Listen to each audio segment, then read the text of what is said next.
బులెటిన్లో breaking news చూస్తున్నాం. Assembly సమీక్ష అనంతరం జరిగిన చిట్ చాట్లో సీఎం రేవంత్ రెడ్డి సంచలన వ్యాఖ్యలు చేశారు. 1 లక్ష్యం నెరవేరిన తర్వాత ఏ వ్యవస్థ అయినా కాలక్రమేణా కనుమరుగవుతుందని చెప్పారు. బీఆర్ఎస్ పార్టీ ఉద్దేశం నెరవేరిందని, ఇప్పుడు దానికి మనుగడ లేదని విమర్శించారు. చనిపోయిన శవానికి వైద్యం చేస్తే ఎంత వృధా అవుతుందో బీఆర్ఎస్ పరిస్థితి కూడా అలాగే ఉందని సెటైర్లు వేశారు. బీఆర్ఎస్ పార్టీ కేవలం గతం మాత్రమేనని, దానికి భవిష్యత్తు లేదన్నారు. కేసీఆర్ కుటుంబానికి తెలంగాణ ప్రజలకు మధ్య బంధం పూర్తిగా తెగిపోయిందని ఆరోపించారు. కేవలం తమ కుటుంబ రాజకీయ ఉనికి కోసమే వారు ప్రయత్నాలు చేస్తున్నారని విమర్శించారు.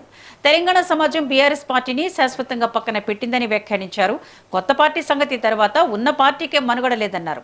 కేసీఆర్ కుటుంబ సభ్యులంతా ఒకటేనని అన్నారు. కుటుంబ పెద్ద తర్వాత వారసత్వం వస్తుందని, ఆయన చనిపోతే తనకు ఏం వస్తుందన్నారు. ఆయన చనిపోవాలని తాను ఎందుకు కోరుకుంటానని, కేసీఆర్ ఆరోగ్యంగా ఉంటేనే తమకు మంచిదని స్పష్టం చేశారు రేవంత్.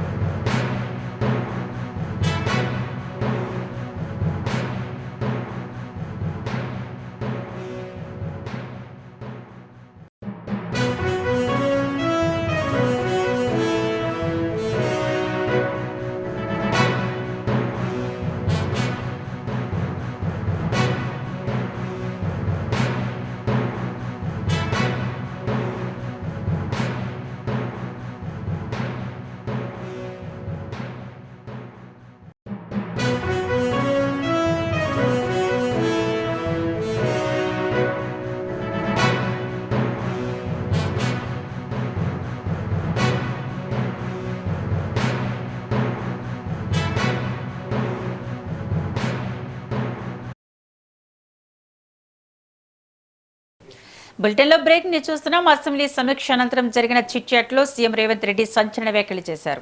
1 లక్ష్యం నెరవేరిన తర్వాత ఏ వ్యవస్థ అయినా కాలక్రమేణా కనుమరుగవుతుందని చెప్పారు. బీఆర్ఎస్ పార్టీ ఉద్దేశం నెరవేరిందని, ఇప్పుడు దానికి మనుగడ లేదని విమర్శించారు. చనిపోయిన శవానికి వైద్యం చేస్తే ఎంత వృధా అవుతుందో బీఆర్ఎస్ పరిస్థితి కూడా అలాగే ఉందని సెటైర్లు వేశారు. బీఆర్ఎస్ పార్టీ కేవలం గతం మాత్రమేనని, దానికి భవిష్యత్తు లేదన్నారు. కేసీఆర్ కుటుంబానికి తెలంగాణ ప్రజలకు మధ్య బంధం పూర్తిగా తెగిపోయిందని ఆరోపించారు. కేవలం తమ కుటుంబం రాజకీయ ఉనికి కోసమే వారు ప్రయత్నాలు చేస్తున్నారని విమర్శించారు. తెలంగాణ సమాజం బీఆర్ఎస్ పార్టీని శాశ్వతంగా పక్కన పెట్టిందని వ్యాఖ్యానించారు.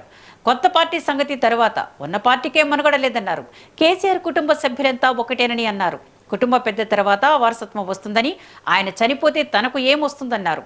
ఆయన చనిపోవాలని తాను ఎందుకు కోరుకుంటానని, కేసీఆర్ ఆరోగ్యంగా ఉంటేనే తమకు మంచిదని స్పష్టం చేశారు రేవంత్.